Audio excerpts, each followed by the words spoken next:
మీకు మీ కుటుంబ సభ్యులకు శ్రీరామనవమి శుభాకాంక్షలు. సఖీలో తీసుకున్న శారీకి చాలా మంచి రీచ్ వచ్చింది అండ్ మీ అందరిలాగే నేను కూడా అసలు ఫైనల్ అవుట్పుట్ ఎలా వస్తుందా అని వెయిట్ చేశాను. ట్రస్ట్ మీ, అసలు ఇది శారీ అంటే ఎవ్వరు కూడా నమ్మరు. ఈ హాఫ్ శారీ ఇంత బ్యూటిఫుల్ గా టర్న్ అవుతుందని అస్సలు అనుకోలేదు.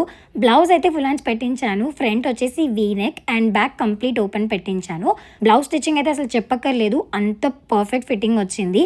And if I have to talk about oni, నేను ఎలా కావాలనుకున్నానో ఫైనలీ అలానే దొరికింది. ఓనీ కోసం చాలా స్టోర్స్ తిరిగాను, లాస్ట్ మినిట్ లో దొరికింది అనమాట. ప్లెయిన్ ఓనీ అస్సలు వేసుకోవాలని లేకుండే. సో ఈ ఓనీ కలర్ అసలు సెట్ అవుతుందా లేదా అనేది కూడా ఇంకొక డౌట్ ఉండే. But once I styled it, I was totally in love with this half sari. ఈ కాంబినేషన్ నేను అసలు ఎప్పుడు ట్రై చేయలేదు అండ్ చాలా అంటే చాలా నచ్చింది. పర్లేదు, I really have very good ideas. So ముందు ఇంకా అవుట్ఫిట్ స్టిచ్ చేయించుకుందాం అయితే అనుకుంటున్నాను. 3K లోపే అవుట్ఫిట్ వచ్చేసింది. అదే ఫ్యాబ్రిక్ తీసుకొని స్టిచ్ చేయించుంటే ఈజీగా 10K అయ్యేది. మీకు అవుట్ఫిట్ ఎలా అనిపించిందో కమెంట్స్ లో చెప్పేయండి.